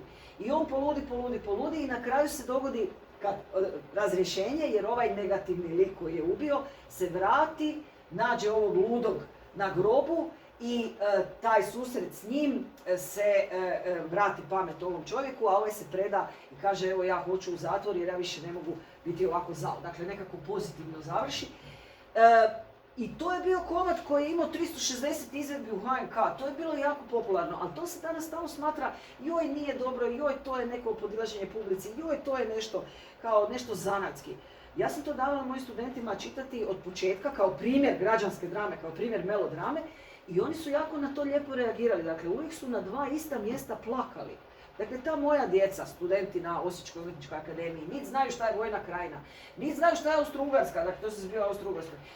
Dakle, niti su ikad živjeli, većina nije živjela na selu, to su uglavnom urbana djeca. Ovo se zbiva na selu. Ali su prepoznavali emociju, situaciju, odnose, vrijednosti, jer ta obitelj se drži zajedno. Ovi ljudi, niko ne želi potkupiti tog oficira koji odlučuje, nego ga svi mole za milost, jer je ovo pošten čovjek. Dakle, to je jedan pošten, častan sudac, dakle, predstavnik vlasti. I onda jedan pošten čovjek kojem se dogodila nepravda. Dakle, jedan svijet koji ne postoji u suvremenom kanonu prikaza. I moji studenti su na to super reagirali i onda se ja krenula raditi istraživanja.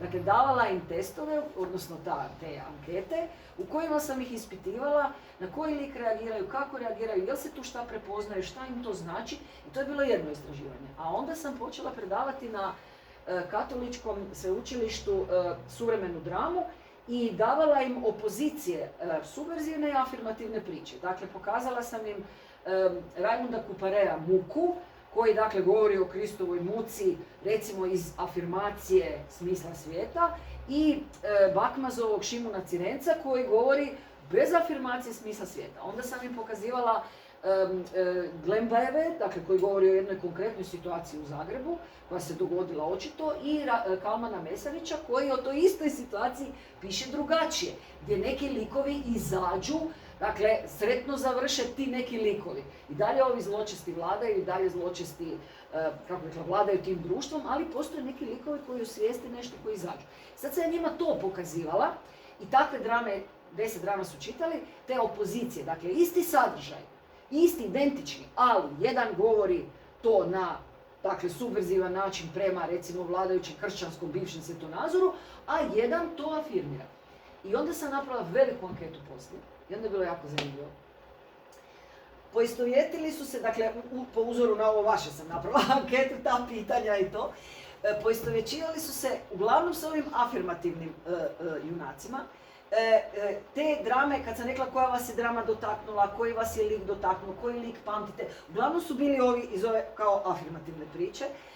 To su prepoznavali, to su se poistovjećivali, to je na njih djelovalo, to im je pomagalo da rješavaju probleme, te su likove pamtili, sve iz toga.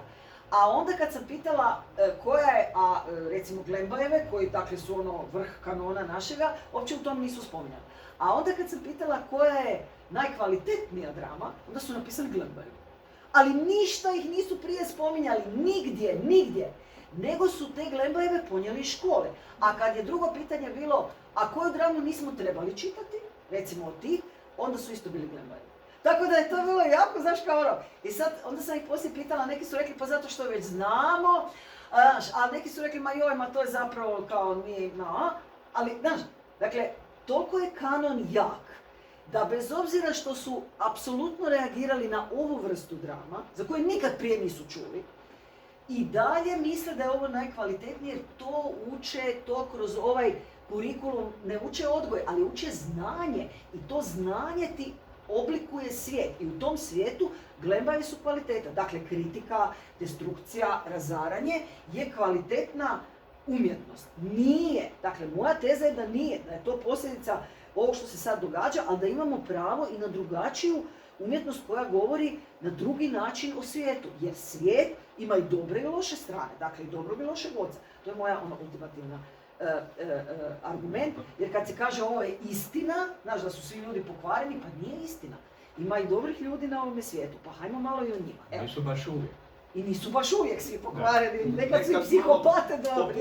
Nekad su i psihopate dobri. E sad vi predajete na fakultetu. Da, ja predajem isto američku dramu i u taj kurikulum sam ubacila 3 subverzivne američke drame i 3 afirmativne američke drame i sad ispitujem kako će moji studenti reagovati na subverzivne drame koje imaju tog lika luzera, kojeg ste vi isto definirali, ali i afirmativne drame i ne ispitujem baš identične situacije ovako kao što ste vi, nego samo ispitujem kakva je porodica subverzivna, a kakva je afirmativna porodica i da li će se oni više poistovjećivati sa jednom ili sa drugom. Mada u stvari moja neka percepcija je da i u subverzivnim dramama, iako imamo te luzere, možemo se donekle poistovjetiti kroz tu kognitivnu dimenziju, da je tako nazovem, jer možemo naučiti nešto iz njihovog iskustva i možemo suosjećati s njima u smislu da su oni postavljeni u neku pat poziciju, da su se rodili jednostavno u tim disfunkcionalnim porodicama i nemaju snage. Recimo, drama, znači smrt trgovačkog putnika, to jest lik koji se trudi, koji pokušava održati iluziju tog uspješnog čovjeka koji će svoju obitelj zapravo da izdržava, ali ne uspijeva da se snalazi u tom novom svijetu prejakog kapitalizma i ne može da se pomiri više sa tom činjenicom da i gubi bitku jednostavno na kraju. Ali ta subverzivna drama, dakle, ona pokazuje luzere koji, dakle, ne funkcioniraju u tom svijetu, iako znaju pravila igre američkog sna i uspjeha, ne mogu uspjeti i obitelj je zapravo jedna destruktivna situacija za njih jako. Ona to pokazuje upravo kao negativne primjere i to se tako i pustilo u kazalište, jer američko kazalište je dosta bilo određeno puritancima kao recimo vladajućom jednom skupinom ljudi koji su jako pazili što će biti na sceni i kako će to djelovati na publiku. Dakle, ta didaktičnost kazališta i slika svijeta koja se prikazuje je jako bila pod kontrolom u Americi od početaka, od uvijek. I ova subverzivna drama je ušla kao negativan primjer. Evo, to je čovjek koji zna što bi trebao napraviti, ali ne može. Ali to nije dobar primjer. Dakle, problem ovog sadašnjeg europskog kanona je da nam se ovo nudi zlo kao normalno stanje stvari, a ne kao primjer zla koje nije dobro. To je problem. A sad, ova subverzivna drama ima krasan primjer Dugo putovanje u noć, to je Eugene O'Neill, dakle to je vrh američkog kanona i Sjećam se mame, to je jedan, dakle, afirmativni komad, da tako kažem, koji pokazuje identičnu situaciju siromašne obitelji. Dakle, u jednoj i u drugoj priči obitelj krenula iz silnog siromaštva i u jednom i u drugom primjeru imamo jednu smrt malog djeteta, dakle, majka doživi smrt svoga djeteta, ali te dvije obitelji na potpuno drugačiji način razrješavaju svoje probleme. I to je kazalištu bilo važno i američkom kazalištu bilo važno pokazati da se stvari mogu razrješavati i ovako i onako. Kod nas u europskom kazalištu je potpuno ova druga varijanta ispala, izbacila se iz kanona, postoji na rubovima, nepriznata je i čim se bilo šta afirmira, to se smatra podilaženjem i nevrijednim. Bilo šta, dakle, ne, ma kako ono Bog, ma kakav Bog. bilo kakva vrijednost se ne može. Dakle, ja ne mogu se sjetiti ne ničega što je na sceni, nego i ničega što je u zadnjih, ne znam, 50-60 godina baš ovo napisano kao kanonsko, da afirmira bilo šta.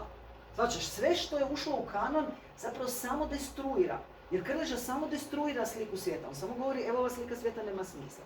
Ali on ne afirmira. On afirmira pobunu prema toj slici svijeta. Ali ne afirmira nikakvu vrijednost.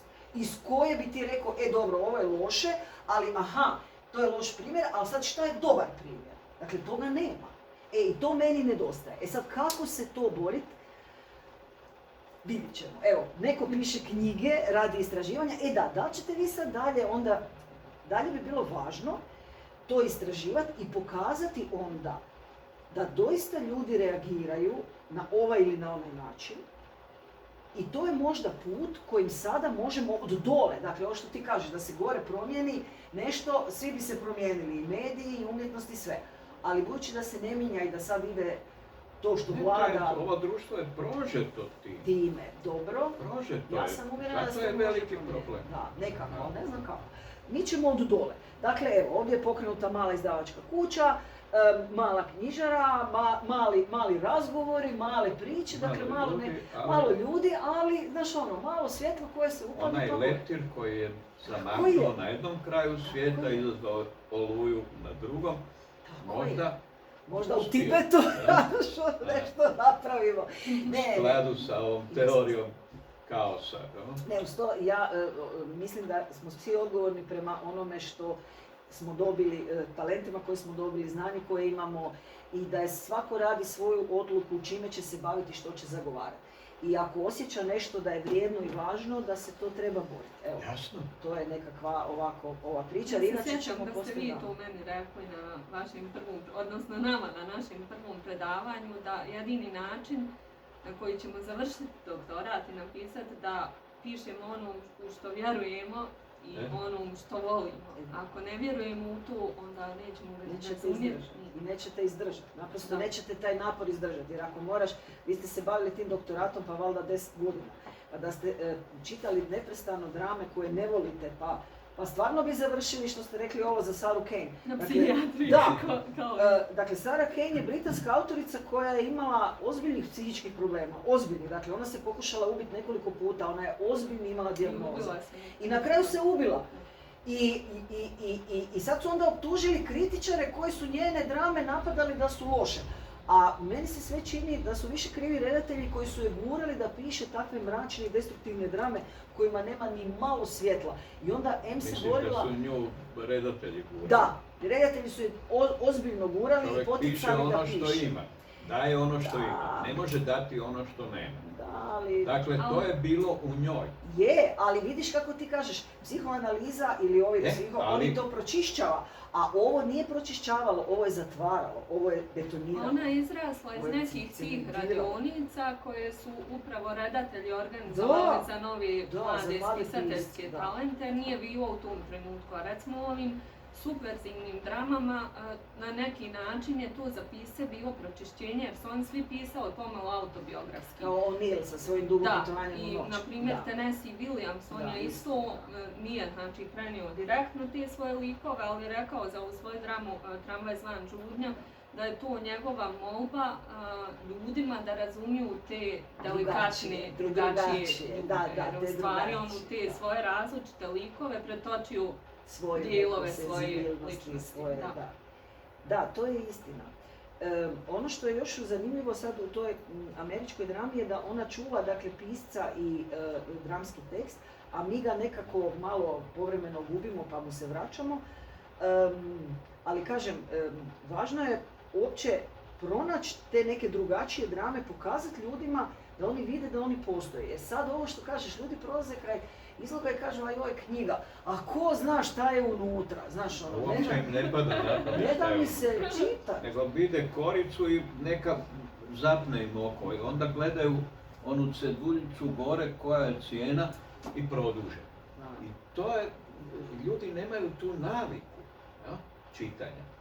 A sadašnja škola, nažalost, evo što i gospođa veli, ne stvara tu naviku, nego zapravo ih uči kako zažmuklat, kako prevariti, negdje sa interneta prepisati sažetak i evo ja pročitao Glembajeve, a nije čuo za Ja njih sam dok nije vodila probao. one najbedastije ispite koji se zovu blic ispiti gdje pitaš koju haljinu, koju boju haljine ili šta lik ima na glavi ili takve neka glupa pitanja pitaš zato što je to jedini način da ih natjeraš da pročitaju dramu prije analize drame. Jer inače ode sve na internet, ali dobro. Ali da, dakle problem je sada uopće kako izvući ove drugačije drame i kako im dati neku pravu glasa i neki prostor u kojem će se vidjeti da je to drugačije. Jer ja mislim da su ljudi istraumatizirani. Apropo publike. Dakle, mi u onoj povijesti kazališta imamo neke epohe u kojima svi idu u kazalište. Svi razumiju, svi idu u kazalište, imaju oni estetski stav, dakle u antici. Oni su vrlo dobro znali koje drame vole, koje ne vole, ali svi su išli u kazalište i svi su ih razumjeli, jer su one govorile iz njihovog tog svjetonazora, iz njihove priče, o toj njihovoj, dakle, mitologiji i oni su, to je bio njihov svijet. Sad imali su onda odnos, ovo nije dobar stih, ovo je dobar stih, ali ako je netko iskočio iz tog njihovog svjetonazora i njihove hijerarhije vrijednosti, bio je jako kažnjen. Imamo onog Friedricha koji je kažnjen takvom strašnom kaznom da je nakon toga bankrotirao. 1000 drahmi u to vrijeme je bilo ko sada pola milijuna nečega. To je strašan novac bio kako su njega kaznili. Zbog neprimjerenog sadržaja na igrama koje je prikazao. A prikazao je što je najbolje empatiju za neprijatelje. Dakle, oni su bili Grci u ratu s Perzijancima i onda je on prikazao perzijanske majke koje plaču nad svojim sinovima i onda su ga ovi kaznili i rekli to je neprimjereno jer šta sad ti njih prikazuješ kako one pate, znaš? Njihovi su sinovi ubili naše sinove. Sabotaža. Dakle, društvo uvijek ima taj svoj konsenzus što je njegova istina i što je njegov svjetonazor koji vlada i iz njega idu predstave. I šta sam sad s tim htjela? I kad je to u suglasju glavna kazališna struja sa tim svjetonazorom, onda ljudi idu jako u kazalište. U antici, u Elizabetanaca, u srednjem vijeku, u građanskoj drami. Hrle ljudi u kazalište, gledaju bez problema. I onda dođu neki periodi u kojima se napravi kao odmak. Rim uzme grčku dramu, pa malo na grčkom radi, pa malo neke grčke teme, pa onda to pola ljudi ne razumije, pola ljudi ne zanima, jer on se sad poziva na neki drugi sustav koji nije do kraja njegov, a ovo je kao umjetnost. I sad moraš biti obrazovan. Isto to radi renesansa. Znaš, jednom je sve na latinskom, a moraš biti jako pametan da razumiješ, pa isto to radi klasicizam. Pa to sad radi i suvremeno društvo, koje odjednom mora obrazovati publiku. Kako ju niko nije morao obrazovati u antici, u srednjem vijeku, Elizabetanaca, u građanskoj drami? Obrazovali su se.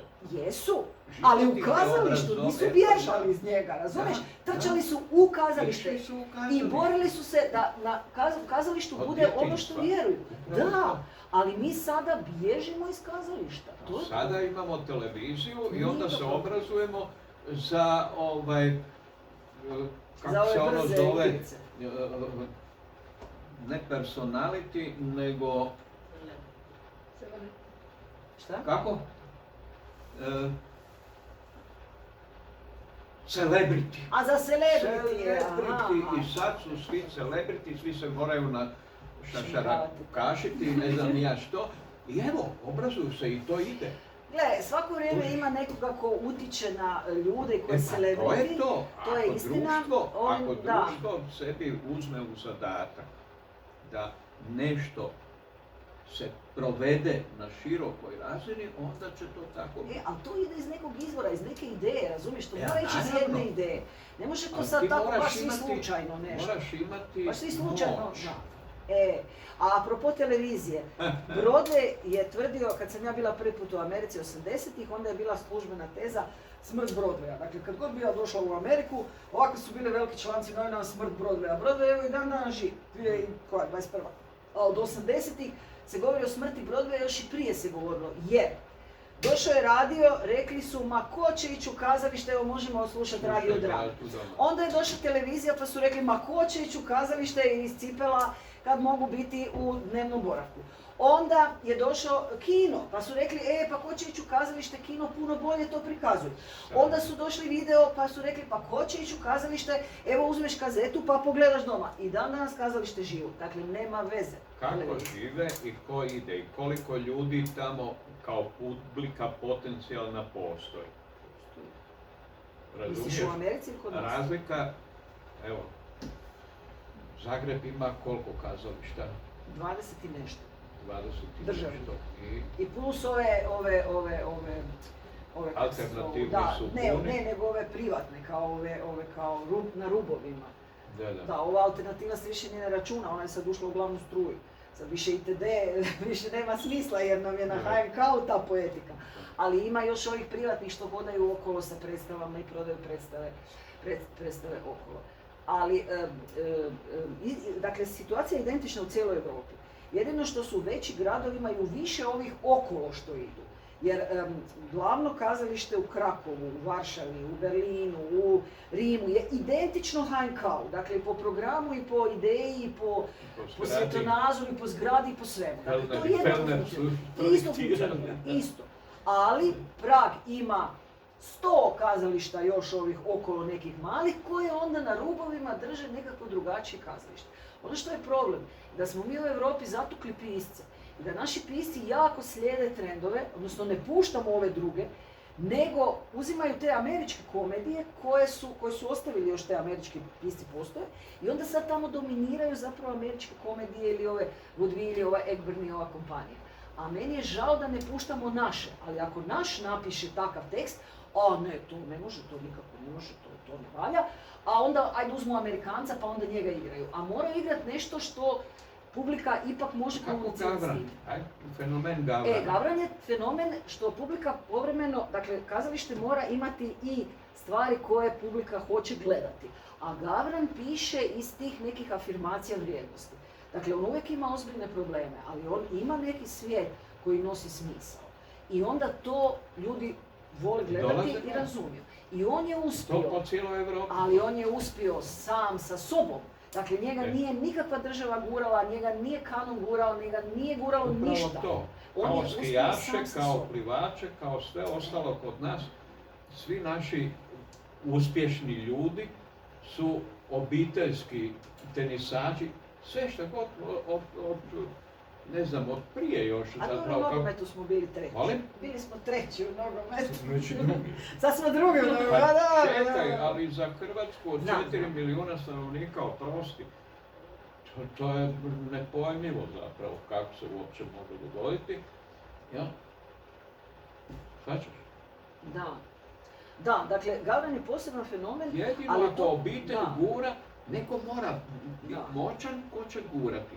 Kad država ne gura ili gura krive, obično, jer ti uspiju po nekoj vezi ići na treninge i tome slično, onda obitelj. Ako obitelj pojedinac izgura. Tako je i sa Gavranom. Gavran je sam sebe izgurao i to je baš fenomen. I sjajno. I što je najbolje, on je pomagao svima i kad god bi ga neki pisac pitao kako si ti uspio, da on njemu dao i sve adrese i sve kontakte i to je nevjerovatno. Ja zato volim Gavrana kao osobu, jer to koliko je on pomogao drugim piscima, to je nevjerovatno u odnosu na ostale pisce. Jer pisci su vam i umjetnici, znaš, ne voli ti dati jer onda će njemu faliti. To je ta logika, ali Gavran to nikad nije imao, on je stvarno pomagao i objavljivao je mlade pisce, pokrenuo časopis Plima, pokrenuo biblioteke, preporučivao, baš je jako puno napravio. I sve je zapravo on sam, ništa, za sebe, ništa država, ništa. Mislim, sad njemu naravno i njemu nešto država daje, kad je on sad na natječaju sa svojim kazalištem, ali u odnosu na, naravno, ova velika kazališta i ovu veliku priču, to je sve jako rubova. Ono što sam ja otkrila je da mi je u amaterizmu, dakle u kazališnom amaterizmu, da ima jako divnih tekstova, kvalitetnih, dobrih, odličnih, koji govore o ozbiljnim problemima. U Međimurju jako govore o pijanstvu, recimo, tamo je to ozbiljan problem, tamo ljudi dosta piju, to je kao Podravina i Zagorje, tamo se pije. I ima baš onako stvarno tragičnih priča, ali dirljivih, dojmljivih, koje i dalje imaju taj smisao svijeta. I tek kad to pročitam vidim koliko ovo što je u glavnoj struji u kanonu je izgubilo smisao svijeta. Dakle, nije samo stvar ni teme, ni lika, nego baš tog okvira. Ovi amateri nose taj okvir, međutim to je teško afirmirati bilo gdje, to se odmah odbacuje. To se odbacuje jer su amateri, ali odbacuju se zapravo jer pišu tako. Jer ako oni prestanu pisati tako, imam jedan primjer koji je prestao pisati tako, počeo je pisati kanonski, da je odmah ušao u društvo književnika, odmah su mu knjige objavljene, znaš ono, dakle, vrlo brzo se pronađe kako uspjeti. I sad ću ja objaviti antologiju Međimurske pučke drame. Imat ću jedan niz tih kao antologija, jer mi se čini da je to najbolji način da se te dobre drame prezentiraju. Jer ako ja objavim knjigu jednog pisca, to će mi se srušiti kao, joj pa taj pisac, pa bez ve, pa evo rekao Krleža da je Freudenreich glup. I gotovo, nema više. Ili rekao je, ne znam, Krleža da je sad Kalman Mesarić nije dobar, gotovo. Sad bi ona onda išla kroz temu i kroz žanr.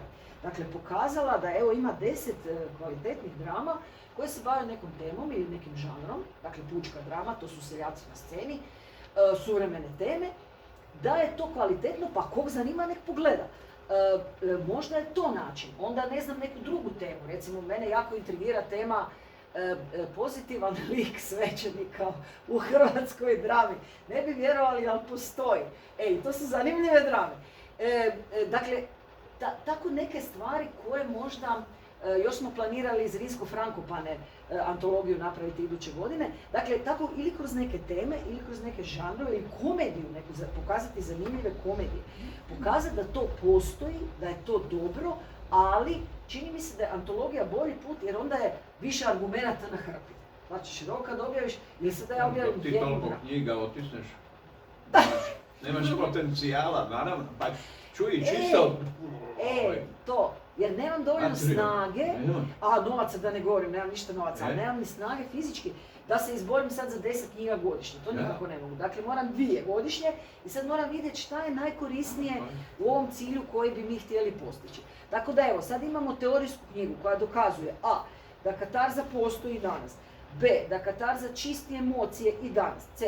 da ona podiže i ojačava čovjeka koji gleda neku predstavu gdje se može poistovjetiti s likovima, gdje ih razumije i gdje postoji taj jedan viši okvir svijeta koji nosi smisao svijeta i gdje se afirmiraju neke temeljne vrijednosti. Dakle, to je jedna važna knjiga koja će, nadam se, nastaviti dalje istraživanja. A imamo i knjigu koja govori da je kazalište uvijek povezano sa politikom. Dakle, Mirjam Eri Brgles koja je pisala o HNK-u u doba Austro-Ugarske, odnosno ovo je otvaranje HNK, Miletić kao intendant i još je onda usporedila sa intendanturom Ane Lederer, dakle 2012. neka. I to dokazuje da je, dakle, kazalište glavne struje uvijek povezano sa politikom. I to ima logike. Dakle, kazalište glavne struje je od antike do danas bilo povezano sa onim najvažnijim u društvu. Ili i institucijama i vjerovanjem. I to ima smisla. I zato i postoji cenzura koja onda ispravlja ove neke stvari. Mi stalno govorimo kao cenzura je nešto kao, eto, izmislili komunisti. Ne, cenzura postoji u antici, u Elizabeta je zabranila da se u kazalištu prikazuje, dakle Šekspirovom kazalištu, Bog, dakle crkva, nije se smjelo govoriti o crkvi, kraljica i spolne bolesti. Ne znam zašto ove spolne bolesti nisam uspjela otkriti, ali to je bila službena cenzura i postojao je službeni cenzor u Elizabetanaca koji je morao pročitati svaku dramu koja se je trebala igrati i onda joj je dao paraf. I to je s jedne strane ona uvela zbog kontrole, ali s druge strane kao zaštitu. Jer ovo što je imalo paraf kraljičinog cenzora, to je znači bilo legit. To su ljudi htjeli ići gledat. Jer su se i tamo ljudi bojali šta će vidjeti na sceni. I ta cenzura je postojala do 60 i neke. Ja sam se već bila rodila, tek onda 62. i 64. je u Britaniji ukinut službeni cenzor.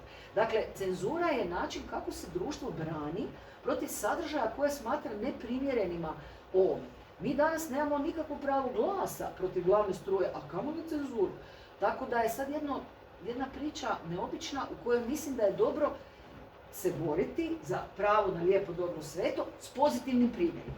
Dakle, ovo je teorija, a objavljivat ćemo pozitivne primjere u smislu drama koje će pokazivati da se može o ozbiljnim problemima govoriti tako da i dalje ostane smisao svijeta, da se doživi katarza i da se publika osjeća snažnije i spremnije za život. Eto.